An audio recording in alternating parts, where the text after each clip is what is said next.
Hello everyone. आज अपन पढ़ेंगे random variable. ये स्टैटिस्टिक्स के पार्ट में आती है। ये किसकी है?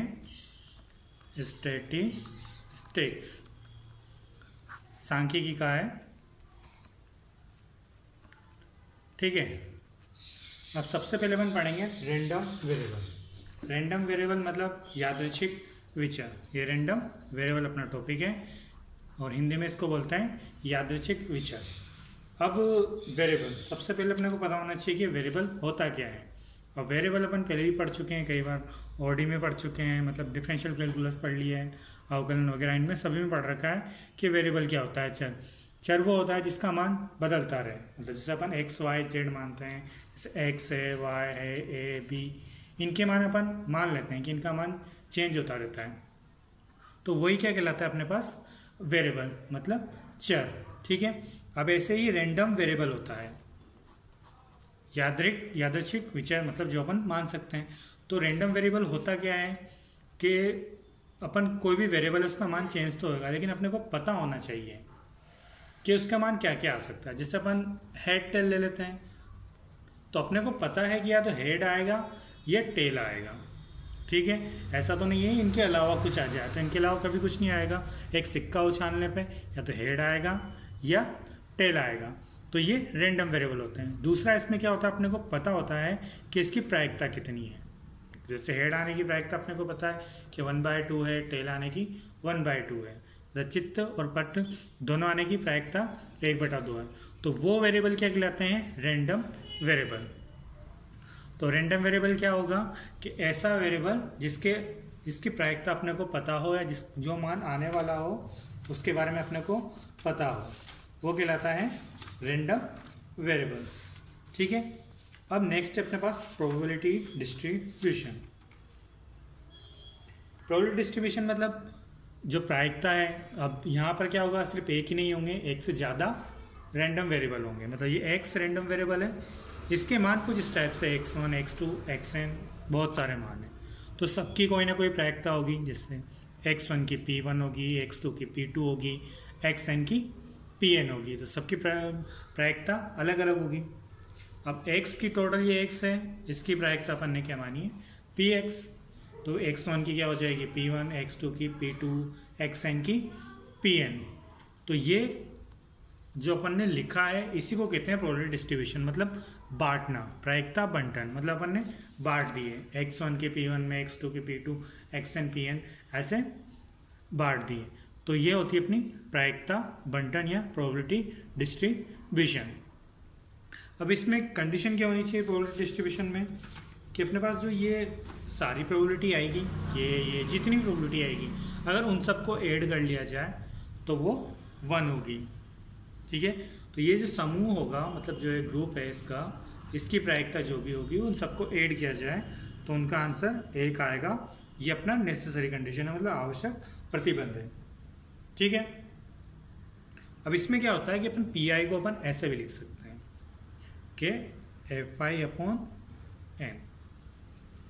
जितनी भी फ्रीक्वेंसी है अपॉन टोटल नंबर हो।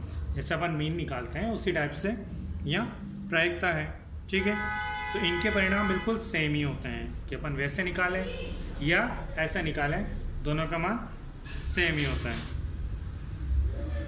ठीक है। अब नेक्स्ट टॉपिक अपने पास है मैथमेटिकल एक्सपेक्टेशन। अब गणितीय प्रत्याशा। अब यदि एक मैथमेटिकल एक्सपेक्टेशन क्या है कि जैसे अपन ने एक डाइस फेंक दिया, डाइस इसके अंदर फेंका है, बहुत सारे, मतलब बहुत सारे हैं, ये अपन ने प्रयोग करें डाइस के ऊपर, एक बार ये एक बार ये। तो अपने को पता होना चाहिए कि क्या आ रहा है और उसकी वैल्यू क्या है। जैसे अपन कोई गेम खेल रहे हैं, गेम खेलने में अपने को पता है 1 2 3 आएंगे तो अपन जीत जाएंगे, 4 5 6 आएंगे तो हार जाएंगे। तो उसमें क्या होगा, अगर जीतेंगे तो अपने को 1 रुपया मिल जाएगा और हारेंगे तो अपने को 1 रुपया देना पड़ेगा। तो अपन गेम खेलें तो अपने को कितने मिल सकते हैं? ठीक है। कितने मिलने का मतलब कि अब जैसे 1 आया अपने, 1 2 3, इनकी प्रायिकता क्या होगी? 1/2, क्योंकि या तो जीतेंगे या हारेंगे, और 4 5 6 की 1/2 2, यही होगी। या तो इस टाइप से कर लें, और अगर सिंगल सिंगल लेंगे तो 1/6, 1/6। अब अपन एक बार डाइस फेंकी है, एक एक बार क्या चेक करेंगे। तो एक बार डाइस फेंकी तो क्या हुआ कि एक बार डाइस फेंकने पे या तो 1 आया तो अपन 1/2 प्रायिकता है उसकी, 1 आया तो अपन 1 रुपया जीत गए, 4 आया तो 1 रुपया हार गए। तो इन पे आने पे क्या होगा, मान लेते हैं ये 3 बार है, ये 3 plus 3 into 1/2, 3/2 plus 3/2, sorry minus 3/2, क्योंकि अगर माइनस का आएगा हारेंगे तो ये हो जाएगा 0। तो ना अपने को इसमें प्रॉफिट होगा ना लॉस होगा अगर इस टाइप से आए। लेकिन हमेशा ऐसा नहीं होता कि बराबर ही मिले, तो अपने को चेक करनी पड़ती है एक्सपेक्टेशन क्या है। अब एक्सपेक्टेशन का फॉर्मूला क्या है, सिंपल सा फॉर्मूला है कि जैसे x1 एक बार अपन ने x1 का किया तो उसकी प्रोबेबिलिटी से मल्टीप्लाई कर दो, फिर दूसरा किया तो दूसरे से उसकी प्रोबेबिलिटी से मल्टीप्लाई कर दो, तो वो सारा उनकी प्रोबेबिलिटी से मल्टीप्लाई करना रहता है। तो एक्सपेक्टेशन गणितीय प्रत्याशा क्या है कि कोई भी यादृच्छिक विचर होगा उनकी उसकी प्रायिकता से उनको मल्टीप्लाई करना है, तो वो एक्सपेक्टेशन कहलाएगी। अब ऐसे भी लिख सकते हैं सम करके xi pxi, और यही क्या होता है अपने पास मीन होता है x बार, ऐसे लिखते हैं माध्य। और यहाँ पर क्या होना चाहिए कि जो pi है समेशन pi xi इनकी वैल्यू 1 होनी चाहिए, ठीक है। इसी को कहते हैं अपन प्रत्याशित मान या गणितीय या एक्सपेक्टेड वैल्यू या प्रत्याशित मान, ठीक है। और यही x बार होता है। x बार हुआ कैसे, ये यहाँ पर pi को अपन क्या लिख रहे थे, यहाँ पर ऊपर ये था fi/n, यहाँ पर भी यही लिखेंगे। तो जो मान अपन xi का होता है यही अपने पास माध्य का होगा, ठीक है। अब जरूरी नहीं है कि सभी की एक्सपेक्टेड वैल्यू निकल जाए, कुछ की नहीं निकलेगी, कुछ इनफाइनाइट पे जाएंगे, जैसे अपन बहुत सारे इनफाइनाइट पे जाएंगे, अनंत श्रेणियाँ हो जाएगी। तो अनंत श्रेणी की वजह से किसी में निकाल पाएंगे, किसी में नहीं निकाल पाएंगे। अगर जो सीरीज़ बन रही है अपने पास, जो ये x1 x2 xn ये जितने भी बनेंगे, ये अगर सीरीज़ अपसारी बन रही है तो एक्सपेक्टेशन विद्यमान नहीं होगी, और अगर अभिसारी है मतलब अगर डाइवर्जेंट है तो एक्सपेक्टेशन नहीं मिलेगी, और कन्वर्जेंट है तो एक्सपेक्टेशन मिल जाएगी। तो यही अपने पास है, ठीक है। अब नेक्स्ट क्या है अपने पास कि इसके मोमेंट्स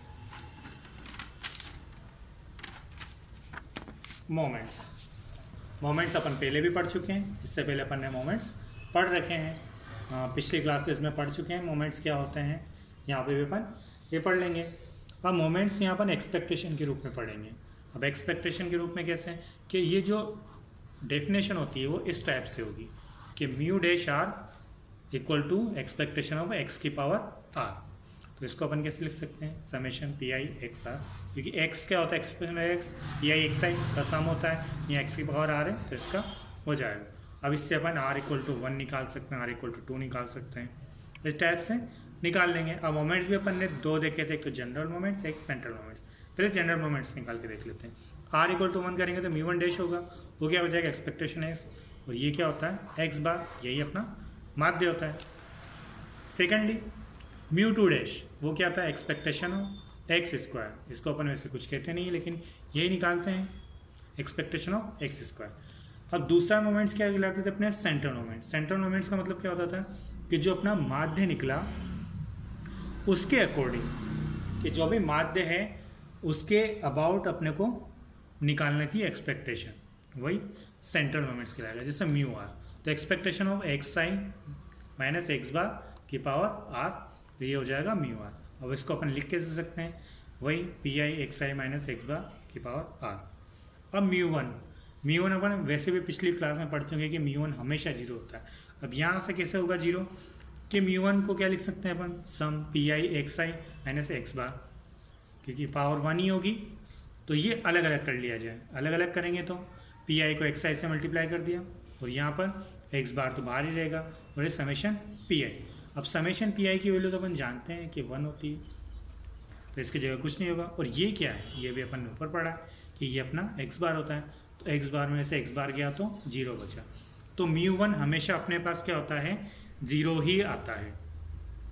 ठीक है, वैसे कर लो या ऐसे कर लो, μ1 हमेशा 0 ही आएगा। अब नेक्स्ट क्या अपने पास, μ2।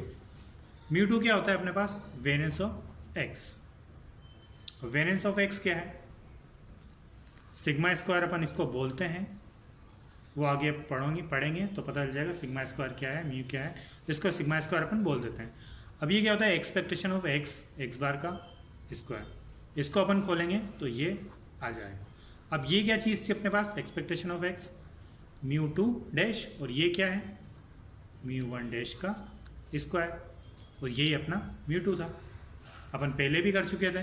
तो जब भी μ2 निकालना होगा अपन क्या करेंगे, expectation of x square minus expectation of x का होल स्क्वायर, माइनस कर देंगे तो अपने को μ2 निकल जाएगा। ऐसे अपन μ3 निकाल सकते हैं, μ4 निकाल सकते हैं, β1 निकाल सकते हैं, β2 निकाल सकते हैं, γ1 निकाल सकते हैं, γ2 निकाल सकते हैं। तो इनसे अपने पास स्क्यूनेस भी आ जाएगी और कुर्टोसिस भी आ जाएगी। ठीक है, ये दोनों चीज़ें मिल जाएगी। अगर एक्सपेक्टेशन ढंग से आती है तो इससे अपन डायरेक्टली निकाल सकते हैं, और मोमेंट्स वाले फॉर्मूले अपने को याद करने की ज़रूरत नहीं है, इससे निकल जाता है। ठीक है, अब अपन इसके बाद क्या करेंगे, इनके क्वेश्चन करते हैं। तो जो अपने पास क्वेश्चन है उनको कर लेते हैं। अब क्वेश्चन क्या है, फर्स्ट क्वेश्चन क्या है अपने पास, कि एक साधारण पासा दे रखा है, नॉर्मल डाइस। साधारण पासा कहते किसको है, कि एकदम बाइस्ड हो, सॉरी अनबाइस्ड हो, मतलब सबकी प्रायिकता समान हो। अब इसमें क्या है, एक साधारण पासे को फेंका है, कितनी बार, एक ही बार फेंकना है अपने को, तो उसके प्रत्याशित मान ज्ञात करना है। तो साधारण पासे को अपने कितनी बार फेंकेंगे, सिर्फ एक बार फेंकना है। तो अपनी वैल्यू क्या क्या आ सकती है, x = 1 आ सकता है, 2 आ सकता है, 3 आ सकता है, 4 आ सकता है, 5 आ सकता है, 6 आ सकता है, सिर्फ यही वैल्यू आ सकती है। इनकी प्रोबेबिलिटी क्या होगी, सबकी 1/6 ही होगी, सबकी 1/6 ही है। तो सिंपल एक्सपेक्टेशन क्या होती है कि सबकी वैल्यू से उनकी प्रायिकता को मल्टीप्लाई करें और सबको ऐड कर दें। तो यहाँ अपन यही करेंगे। क्या करना है, एक्सपेक्टेशन ऑफ x = क्या होगा, समेशन pi xi, मतलब 1 को 1/6 से मल्टीप्लाई करेंगे, फिर प्लस करके 2 को 1/6 से करेंगे, प्लस 3 को 1/6 से करेंगे, फिर 4 को 1/6 से करेंगे, फिर 5 को 1/6 से करेंगे, 6 से 1/6। अब 1/6 सभी में, तो अपन 1/6 को कॉमन ले लेते हैं। बचा के यहाँ से 1 बचा, यहाँ से 2, यहाँ से 3, यहाँ से 4, से 5, यहाँ से 6। इन सबको ऐड कर लेंगे अपन। अब ऐड करने के बाद क्या होगा, इन सबको ऐड करेंगे तो 21/6, तो 21/6 काटेंगे, कितना आ जाएगा, 7/2। ठीक है, तो ये अपना पहला क्वेश्चन था, सिंपल क्वेश्चन था, ज़्यादा कुछ नहीं था। एक साधारण पासा है, उसको अपन एक बार फेंकेंगे, तो x के क्या आ सकता है, 1 आ सकता है, 2 आ सकता है, 3 आ सकता है, 4 आ सकता है, 5 आ सकता है, 6 आ सकता है। 6 के अलावा इससे ज़्यादा तो आएंगे नहीं। तो उनकी प्रायिकता क्या है, 1 की 1/6 तो सभी की सेम ही होगी इसमें, तो क्योंकि ये टोटल 6 हैं तो एक ही बार आ सकता है, तो 1/6, इसकी भी 1/6, इसकी भी, सबकी 1/6। एक्सपेक्टेशन निकालने का तरीका वही था कि समेशन pi xi, यहाँ पर i क्या होगा, 1 to 6, क्योंकि 6 ही है, 1 से 6, तो सबको अलग अलग कर लेंगे, 1 × 1/6, 2 × 1/6, सेम यही 1/6 कॉमन लेके इन सबको ऐड किया, 21/6, 7/2। अब नेक्स्ट क्वेश्चन क्या है, नेक्स्ट क्वेश्चन में क्या है कि 2 पासे दे रखे हैं अपने को, इस बार 2 पासे हैं, उनकी जो वैल्यू आएगी उनको अपने को ऐड करना है, जो भी वैल्यू आएगी उनको ऐड करना है, तो उनके प्रत्याशित मान निकालने हैं। अब उनके प्रत्याशित मान कैसे निकलेंगे, कि 2 ऐड कैसे हो सकते हैं। अब क्या होगा, x जो होगा वो 1 तो हो नहीं सकता, अगर 1 भी आता है तो भी जोड़ने पे 2 आएंगे, फिर 3 हो सकता है, 4 आ सकता है, 5 आ सकता है, 6 आ सकता है, 7 आ सकता है, 8 आ सकता है, 9 आ सकता है, 10 आ सकता है, 11 और 12 से ज़्यादा आएंगे नहीं, क्योंकि 6 और 6 12 इसी टाइप से होंगे। अब क्या होगा कि सबसे पहले अपन इसकी प्रायिकता निकालते हैं, 1/36 आएगी। क्यों आएगी, क्योंकि एक ही केस हो सकता है, या तो 1 इसके अलावा कोई केस ही नहीं हो सकता, 1 + 1 2, तो 1/36। ऐसे 3 के लिए क्या होगा, 1 2 हो सकता है, 2 1 आ सकता है, मतलब पहले पे 1 आ जाए, दूसरे पे 2 आए, या दूसरे पे पहले पे 2 आए, या दूसरे पे 1 आ जाए, तो 2 कंडीशन होगी। इसी टाइप से 4 के लिए 3 कंडीशन होगी, सॉरी 4 के लिए 3 कंडीशन और 5 के लिए 4 कंडीशन। 6 के लिए 5 कंडीशन, और 7 के लिए 6 कंडीशन, 8 के लिए 5 कंडीशन, 9 के लिए 4 कंडीशन। तो ऐसे हो जाएंगे 3/36, 4/36, 5/36, 6/36, और यहाँ 5/36, 4/36, 3/36, 2/36। अब 12 तो 6 में ही आ सकता है, 6 + 6 8। अब इनकी एक्सपेक्टेशन निकालेंगे, तो एक्सपेक्टेशन क्या होगा, सिंपली 2 को, इस 2 को 1/36 से, 3 को 2/36 से, इन सबको इनटू मल्टीप्लाई करके ऐड कर दो। ऐड करने पे सबको ऐड करेंगे, ऐड करने पे आंसर क्या आएगा, 7।